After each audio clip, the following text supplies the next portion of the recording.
If you're a busy professional and your health is sending you messages that something's wrong and you know that a drug is not the answer, listen up, because today we're going to talk about finding the missing puzzle pieces in your healthcare regimen and what those little pebbles mean and what it actually is going to take to restore optimum health to your life so that you can continue with your successful career path. Stay tuned. Hey everybody, it's Dr. Kyrin. Welcome back for another episode of Her Brilliant Health Radio.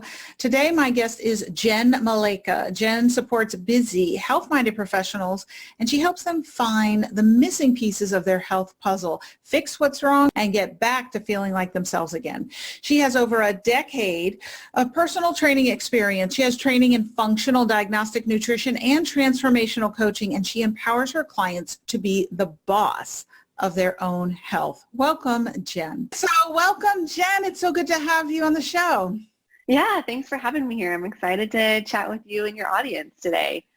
Yeah, so we were just chatting pre-program about your ideal client and my ideal client, and there is lots and lots of overlap. So a lot of you listening, you are professionals, you work, you're moms, your wives, you have busy social lives, and it's hard to find time to take care of yourself in that. And oftentimes health or health problems, that's the message. That's the sign that something's wrong, that you need to slow down and pay attention. So if you're listening, that's probably you.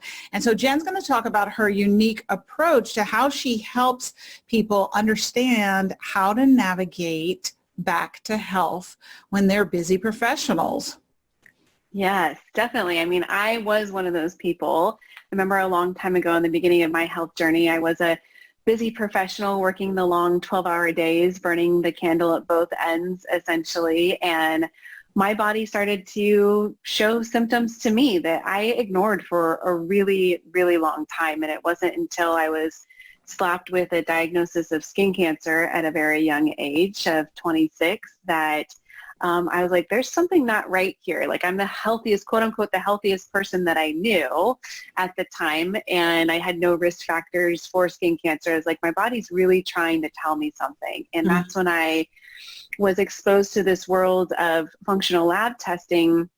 And I ran some tests on my body and found that I had a bunch of hormone imbalances that no blood test had ever really picked up for me, and no doctor had ever discussed going on in my body. And I also had a congested liver and really high oxidative stress, which is essentially how quickly the body is aging, which was, you know, the perfect equation or formula for an environment that would cultivate something like skin cancer. And so thankfully, I had these tools and resources, and I was able to implement some changes in my diet and my lifestyle overall to reverse what was going on in my body. And I'm happy to sit here with you today and say I'm 10 years skin cancer free at this point in time. But, you know, the biggest thing that I started to notice or recognize through that experience was just how I had climbed the career ladder in pursuit of success while sacrificing my health at the same time. And I see so many women and men out there. I work with a lot of men too that are doing this to ourselves. I'll say ourselves because it's a continued practice even for myself.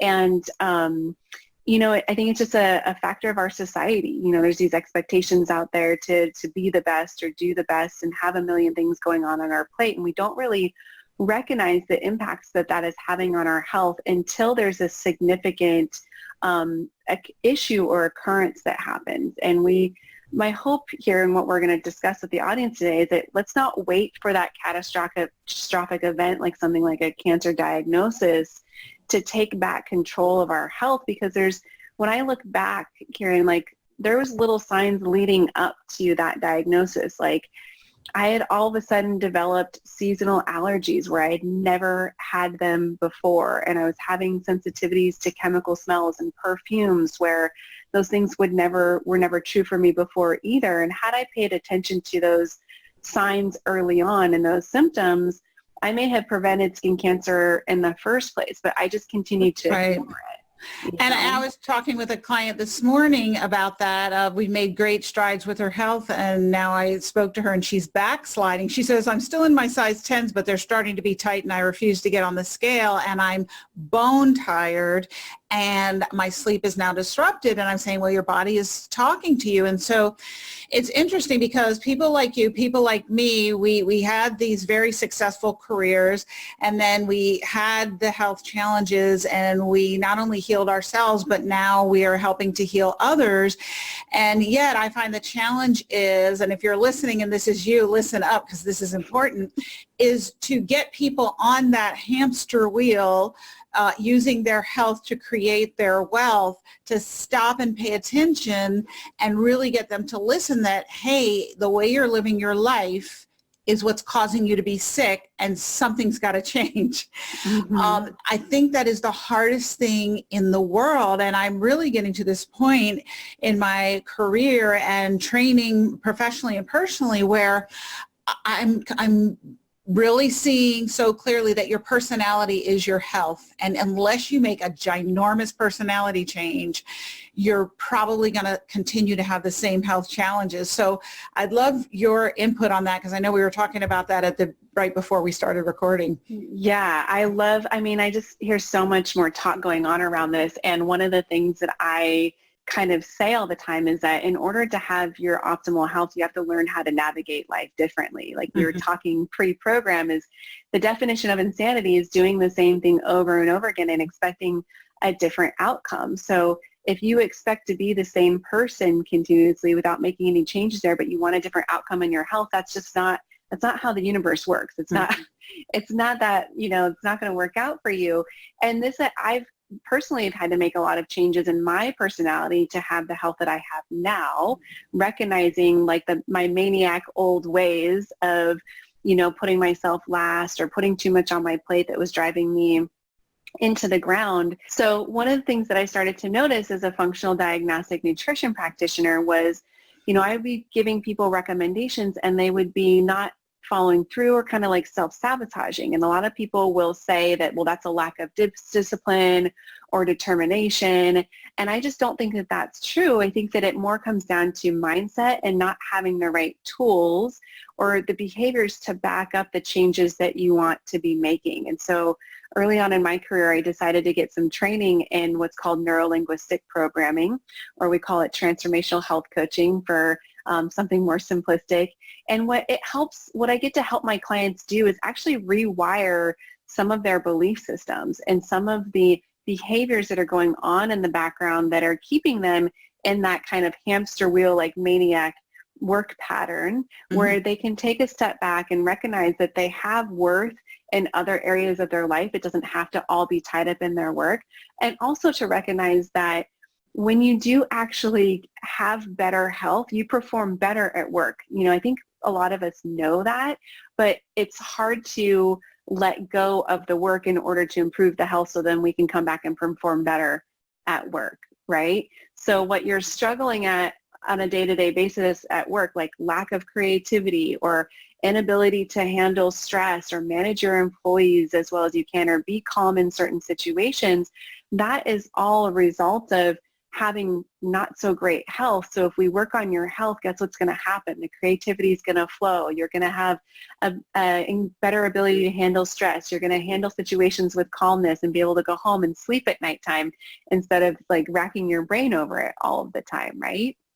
Yeah, and I love a lot of these technologies that have emerged, like the NLP and tapping and hopefully psychedelics soon, that are helping us to rewire our brains so that we actually can change the neural pathways that keep us stuck in that hamster wheel. You mentioned something else when we were talking pre-program, which I love and I talk to my clients about, and I'm just wondering if you can help people understand the role of childhood issues in their current health challenges. Oh my God, this speaks to my heart right here. I love talking about this. Yes, me too. So what's fascinating is that most of our belief systems are established by the age of 5, which it's hard to even comprehend that, right? But I always give this example of, let's think of a child, like think of a 2-year-old that's, napping in their crib, and then they wake up and they're crying for mom, and mom comes into the room, but right when the mom comes in the room, the doorbell rings, and she's waiting for a package that she has to sign for. So she leaves the crying child, and she goes to sign, get the package and sign for it at the door, because otherwise she's going to miss it. Well, in that instance, that child, even though nothing malicious happened, that child can then be creating a belief system around the fact that I needed something and mom abandoned me or left. Mm-hmm. A total innocent scenario, but there are probably a ton of those scenarios all in our lifetimes, or all in our childhoods, that have happened, where at those points where we're creating a decision pivot out of that, like a decision point out of it, and then establishing a belief system that now can run in the background for the rest of our life until we maybe uncover something like that and rewire it. And some of us have grown up in homes where they're a little bit more chaotic. Like I grew up in a home with an alcoholic mom, so there was different factors that happened there. And I recognize that some of my behaviors and characteristics have grown out of that environment, like the pursuit of perfection or the need to control things all of the time, because it was a mechanism of survival. And as children, we don't, we're so innocent, we don't know the world any differently. So we're constantly creating these decision points and belief systems that can come back to kind of bite us in the ass as adults sometimes if we don't kind of pay attention to that they're there. And so through some of the work that I do, I help clients kind of explore through that history and find those points. And we don't ever change what happened. What happened will always be true. The mom walking into the room and leaving will always be true. But what we do change is how we perceive that situation and what were the belief systems that were tied to that later. Yeah, I think it's so crucial because we are meaning makers when we're little kids, and we make and we're also very self-centered, and so we think everything has to do with us. The fact that mom didn't come when I needed her, and the fact that dad wasn't there for Christmas, and etc. And so helping people to unravel that, it is such an integral part of healing. And I think that sometimes even some of these more functional holistic technologies that use natural foods and lifestyle can fail to address that. But I really find that for myself and others that it's really an essential key component of achieving ultimate healing. So maybe the job stays the same that somebody is in, but the way that people show up at the job, who they are being in the job changes.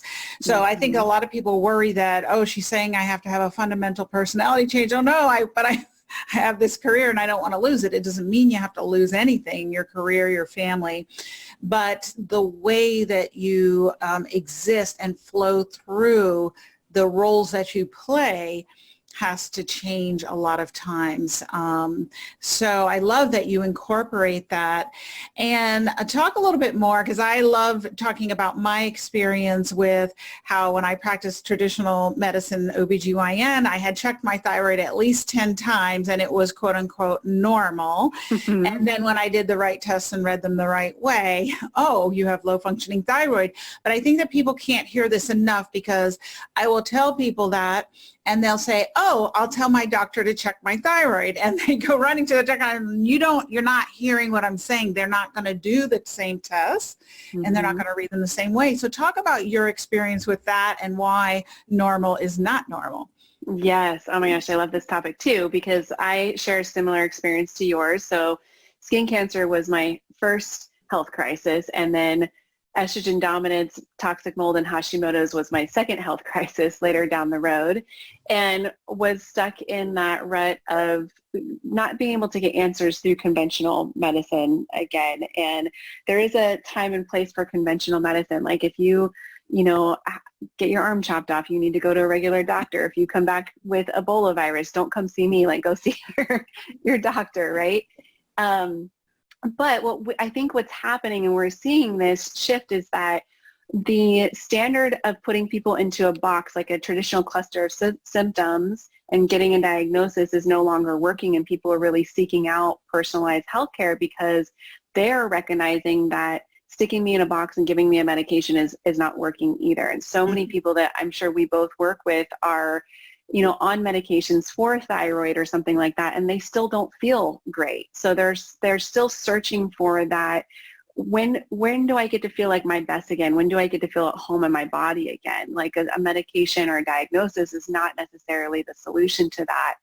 And so with the functional medicine testing, something that I incorporate and complement into my work is that it gives us insights into what is actually happening in the body. And I think that the Dutch hormone test is a perfect example of this, because I always explain this when I'm consulting with clients on what it's actually showing us, like all the insights that we get out of it. Like, you can do a regular blood test to look at hormones, and it's going to show you the bound hormone, which can be insightful. But that's hormone that the body's already kind of used. It's waste product. It doesn't show you what's available, versus something like on a Dutch test, we can see what's the free hormone, what is available for the body. We can see how the hormones are moving through the pathways, which can give us insights about your liver along with your estrogens and your progesterones, or if there's insulin resistance or carb intolerance that's going on, or lack of nutrients that are happening. And so the struggle, I think, here is that there's research that shows us that on average, it takes about 17 to 18 years for new information to reach a doctor's desk, right? And then there's the time we have to account for them to actually read the research and for them to put it into practice. And then you think about medical schools, like how long does it even take for them to get that new research into their teaching? And so there's really, there's just like a traffic jam in the, communication highway of information in our traditional medical system right now. And that's where I think that people like you and I are out here pioneering and we have access. We both belong to an amazing community of functional medicine practitioners and health people. We're at the forefront of this information where we can get it into the hands of the people that need to hear it the most, because I think that regardless, we need to be our own advocates. So I have an amazing naturopathic doctor that I personally work with, because we all need our own doctors, right? But I am still my own advocate, doing my own research and bringing information to her and having a collaborative conversation about my health. And when I was in the throes of Hashimoto's, what my treatment plan should look like, or what I wanted it to look like, what were my goals in relation to that. And so I think that it's so important for us to be out educating people about their options out there, because there are newer, better tests that are coming out all of the time. There's new research coming out all of the time, and some of it's good information, some of it's bad. So having people like you and I available that can help sift through the information too is hugely helpful for everyone. Right. I think that part of the problem is that the research on drugs happens very quickly, and pharmaceutical companies roll out their marketing very quickly, and they have very skilled sales teams, and now the direct consumer, where they're selling to consumers who then go demand that drug. That's very vibrant, but what seems to take the longest to get to the mainstream is information like one of my favorite studies that did the first-line antihypertensive to meditation for 3 months on new diagnosis of hypertension, and the meditation outperformed the first-line antihypertensive. Well, if you go into any primary care doctor's office in this country with a new hypertensive patient, they're not going to prescribe meditation. Well, why is that? There's no drug company pushing it. There's no sales force. There's no commercial on TV. Do meditation for your high blood pressure. It works better than X medication. And so I think that there's this huge bias in what actually does make it into the mainstream treatment medical literature. And I don't think that the average citizen is aware of that, and they really think that they're getting a balanced and full view of what's available from their doctor, and not realizing that the doctor has 5 minutes to see you and probably 10 minutes of paperwork after you leave to do on your 5-minute visit, and that they're really going to oftentimes do the most expeditious thing and don't really have the time to read the journals and learn about the latest technologies. So yes, this is one of the reasons why I'm so passionate about getting the word out and speaking the truth so that women know. If just one woman hears this and says, hey, I've been on 1 or 2 antihypertensives and I might, look into starting meditation, well, I feel like I've accomplished something. And so I'm so glad that you're doing it as well. Yeah, I think that we just have to start questioning the status quo, right? Because I one time in a blog wrote about like who put a doctor on a pedestal and said that they are the word of God when it comes to like medicine, or how to work with people, and also the pharmaceutical companies. I mean, why we've gotten to a place where we're so trusting, but what we're seeing is that our trust is being broken because there are so many broken people walking around who are still suffering, right? And one of the things that I like to say is like, you should never sacrifice for anything less than what you deserve when it comes to your health and well-being. And so if you are going to seek out solutions and answers about what's going on in your health and you're just getting slapped with a medication after medication or, inconsistent answers, like you deserve better for that, or better than that. And you deserve it is possible to get back to feeling like yourself again. I mean, I've come back from Hashimoto's and skin cancer and all these things. And I can tell you now that I feel better, more comfortable, more confident in my body than I've ever felt in my entire life. It is possible. It's all about finding the right resources, the right tools, the right lab tests, and the right person to work with. And the right person is going to be different for everybody because we all bring something unique to the table. But I think that one thing that you and I for sure have in common is like a determination to help somebody. Like if a client comes to me and I don't know exactly how to solve their problem, I'm not just going to turn them away and say, I'm sorry, see you later. There's a determination within inside of me to do the research, to find the information, to help them get their hands on the tools so that they can have their livelihood back. Because all we know is we know that we get one life. I mean, there's things, maybe there's more out there, I don't know, but we only really know this one right now, right? And so like, you got to make the most out of it.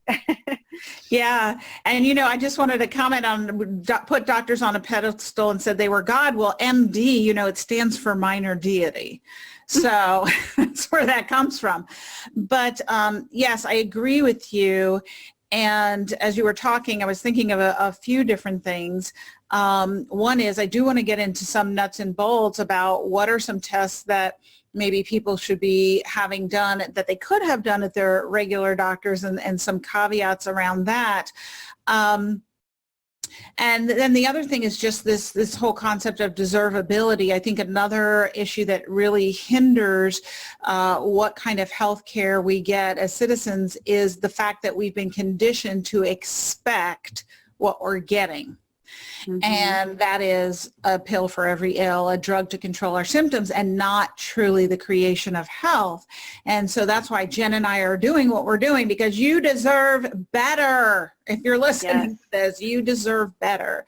So we're going to give you some nuts and bolts of maybe some tests that you want to have run. What are some of your favorites for if people are having the typical things that middle-aged women have, right? Energy, weight, sleep, sex drive. Those are the top 4. Right.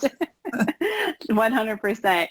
So when I work with somebody, I like to see the full picture up front. And so I prefer to run tests that are going to look at the hormone, immune, digestion, detoxification, energy, and nervous system all at the same time, because our body is a complex network of systems that work together. So if one system of the body isn't working, downstream there's going to be problems with the other ones. And to really understand how to restore function, you need to understand what's going on. So how that relates to like specific tests, like the Dutch test that I mentioned earlier, that's my number one go-to hormone test. Mm-hmm. It gives us so many insights about hormones and other things going on in the body.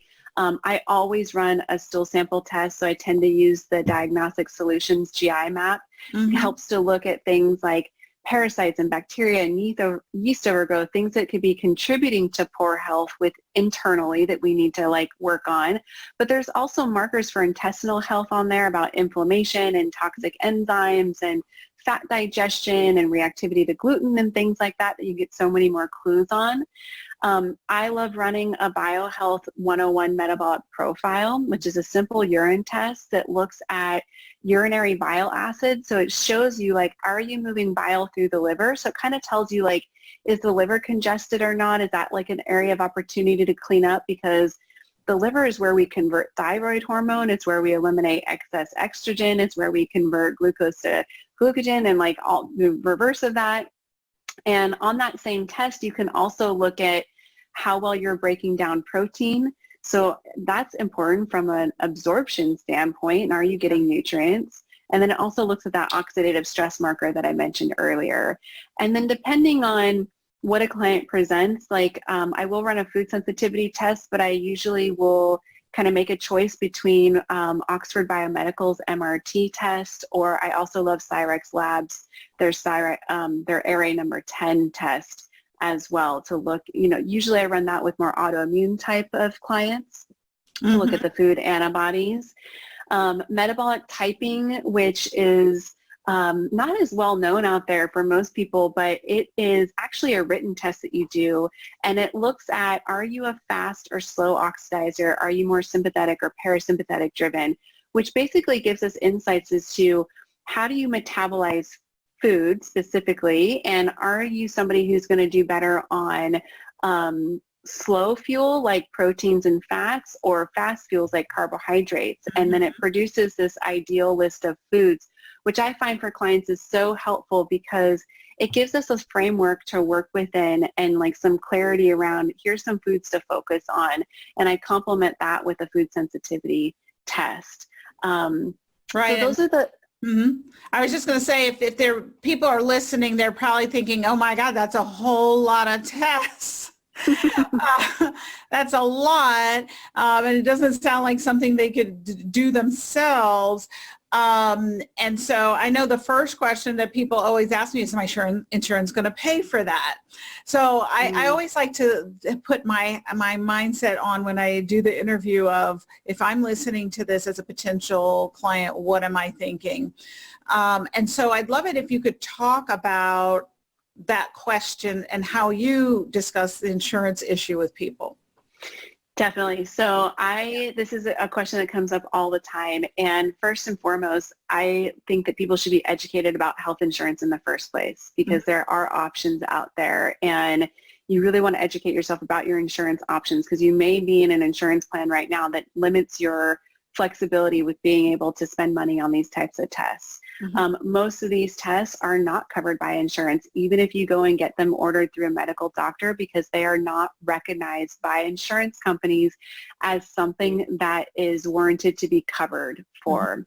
So just like we have kind of the pharmaceutical industry that's taking control in our medical world, we also have the insurance companies that have gone through and regulated and deemed like, yep, this is an okay test for you to run, and this is not an okay test. We don't see that this is warranted at all. Like the struggle with getting a thyroid panel is typically something that can be covered under insurance, but your insurance may not cover all of the markers on the thyroid panel because they don't see that it's warranted to do so. But who are they to decide? Right. I mean, if you're struggling with issues that might be related to the thyroid, it should be you as the consumer or the client should be making those choices, not them, right? So this is the struggle, the predicament that we tend to be in. So for somebody who wants more flexibility and freedom in their insurance coverage, then looking at something like a high deductible PPO with a health savings account is probably going to be one of your better options. It gives you more flexibility to go to a wider network of providers. And what's really cool about the health savings account is that it's an opportunity for you to put pre-tax dollars away into a special savings or checking account, and those funds can be used to pay for any of these lab tests that we're talking about. They can also be used to pay for supplements that you might be purchasing as a result to help to correct your health, oftentimes for chiropractic exams like acupuncture, all that kind of stuff. And in some cases, people talk about an HSA account as like a secondary 401k because it's money that you'll always own. It belongs to you. And depending on your place of employment, your employer may even match money into your health savings account. And so that money is still yours, even if you leave that place of employment, all that money gets to come with you. So that's the first point that I want to make about this. Yeah, and I always help people to understand that we typically put healthcare expenditures in the expense column and not in the investment column. But really, if your health is your greatest asset, because there are certain health conditions that once you have them, they're not reversible. And so, you can buy another house, you can buy another car. I mean, money can come and go, but your health, yes, it can come and go to a certain degree, but at some point it may not. And so I always help people to understand this is your greatest investment. So money that you spend on your health needs to go into the investment column, Exactly. not into the expenditure column. And I think that really helps people in put it into perspective. I know for me, how much I invest, that's probably one of my biggest expenditures is on my health. Mm-hmm. Me too. And that's exactly the second point that I wanted to make about it is an investment in your future. I mean, you think when people bring up money as an issue in regards to the test, we have an open conversation about this. Well, can you really afford not to do this? Because what is it going to cost you if you don't? Like, your productivity at work is going to continue to decline. Your quality of life is going to continue to decline. You may actually reach a catastrophic event where now you do have a huge medical bill associated with that because you fell asleep at the wheel because you're so tired, or you had a heart attack, or something else happened. So we really do need to look at it as an investment. And what I find is fascinating is when we do invest in our health, we perform better in life. We get the pay raise, we get the career advancements because we're performing better, and it equates to more money in our life actually when we do have better health because the opportunities just continue to open for us. Yes, absolutely. And I wanted to ask you something else that you deal with. There's a lot of overlap in what we do. And so when I get the opportunity to speak with someone who really has a good overlap with me, I love to bring up the issues that I'm challenged with in working with clients. And so love to see how you navigate these. And one of them is alcohol. How do you navigate alcohol? This is also something that people are very interested in knowing about, sometimes before they work with me. Are you going to make me give up my alcohol? Which is usually a red flag. Right? Wondering how you navigate that with people.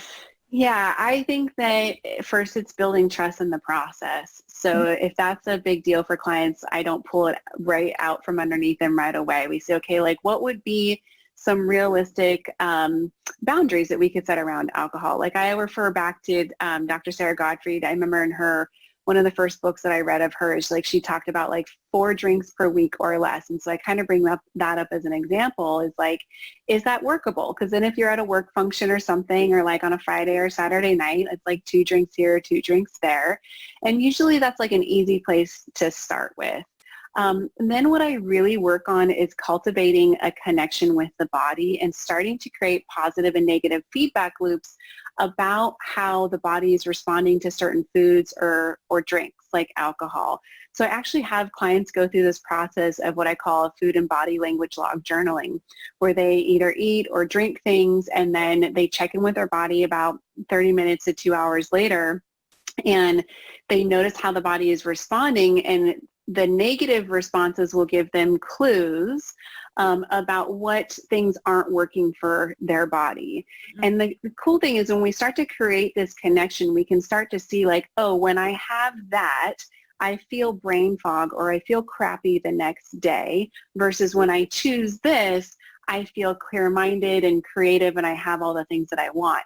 So then we start to create this presence or awareness. Now you can make a conscious decision about how it is that you want to feel.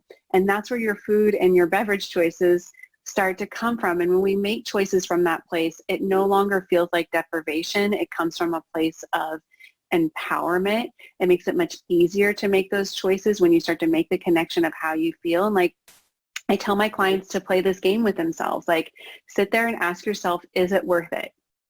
If you're going to have that glass of wine, think about how you're going to feel tomorrow, and is it worth it? And if you've got nothing on your schedule, like nothing to do tomorrow, and you can sleep in and just relax it off or whatever, then maybe it's totally 100% worth it.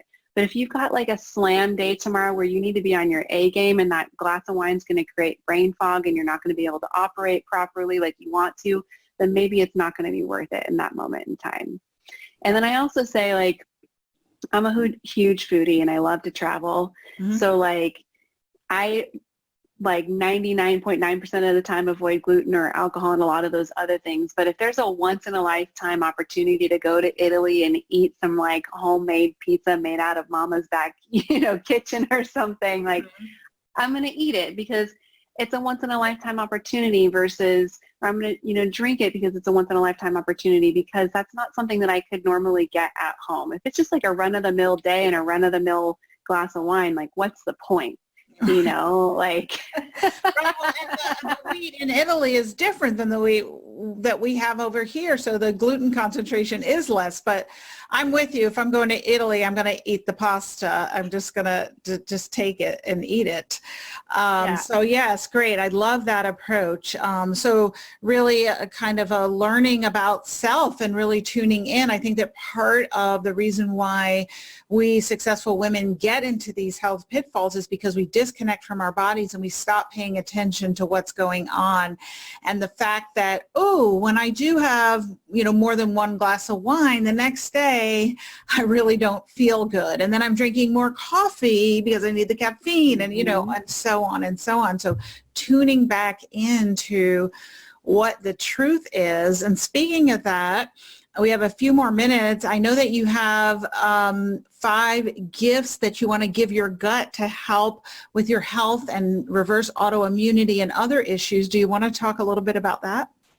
Yeah, so the 5 tips here, I mean, the first thing is, and I think these are things that are just, maybe not talked about enough, and the first is sleep.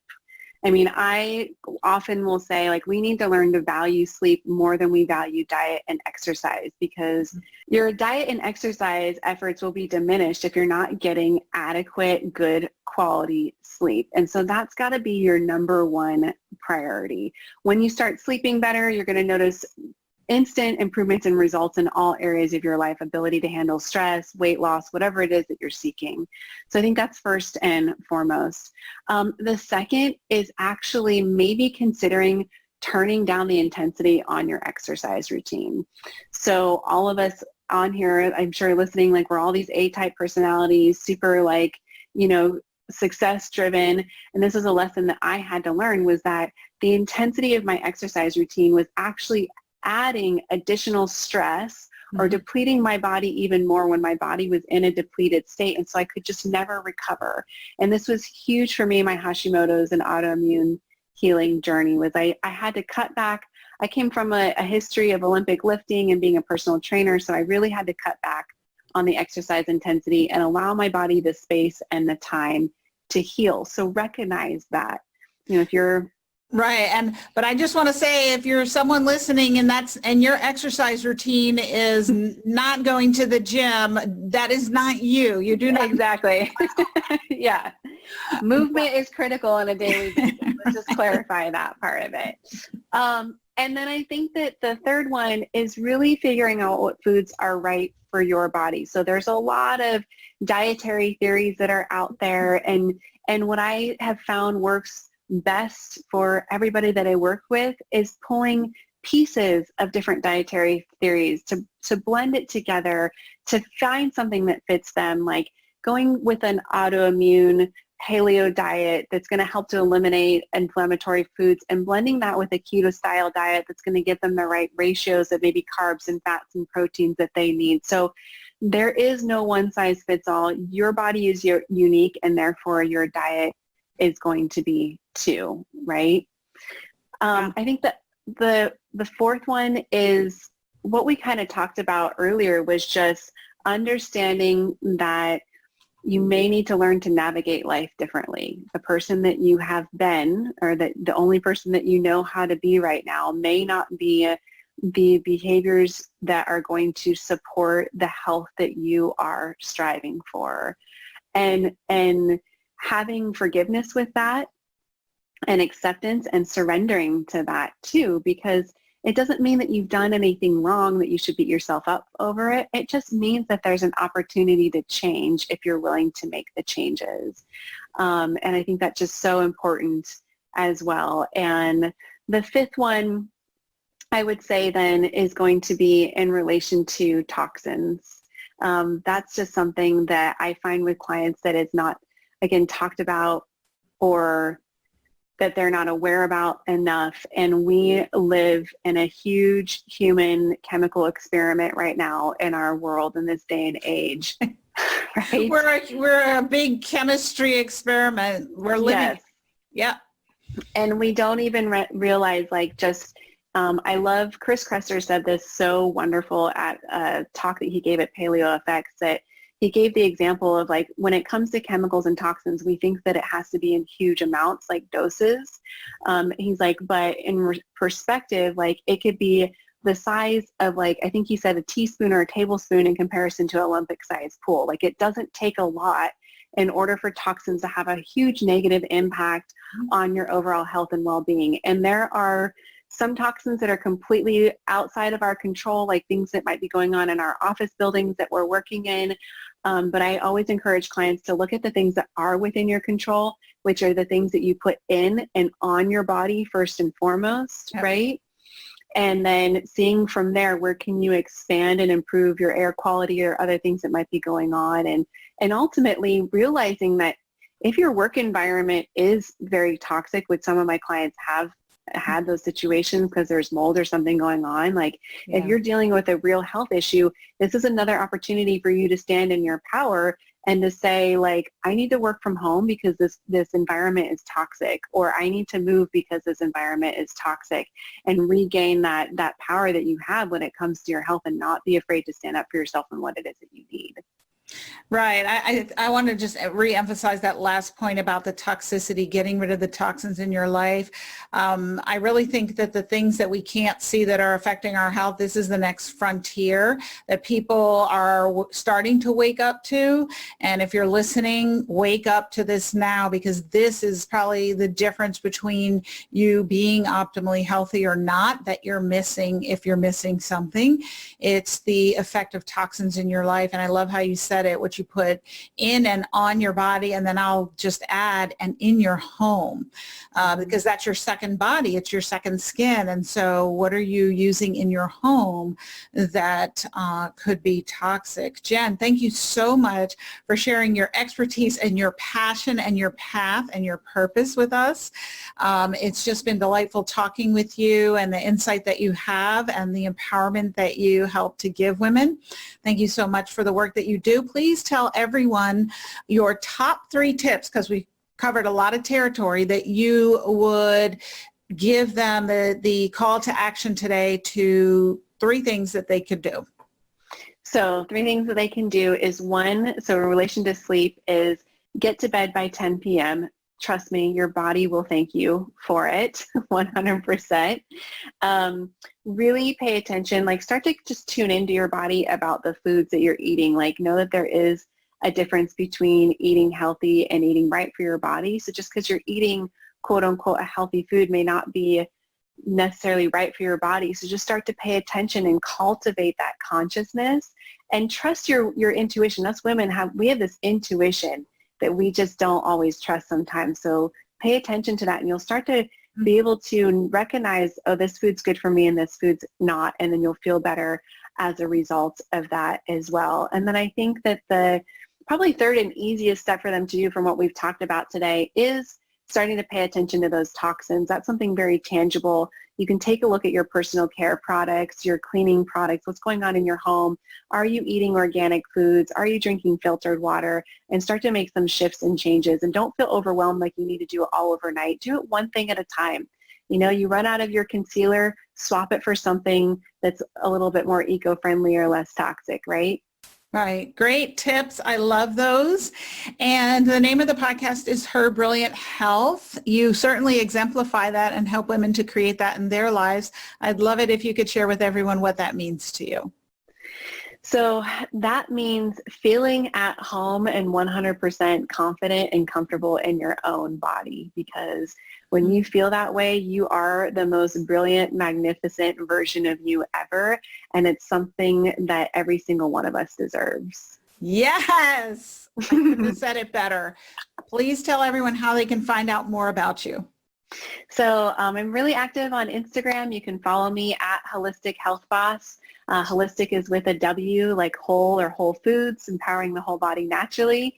Also on Facebook at Holistic Health Boss, and my website is holistichealthboss.com. Awesome. Well, definitely check it out. And thank you so much for joining us today, Jenn. Thanks for having me.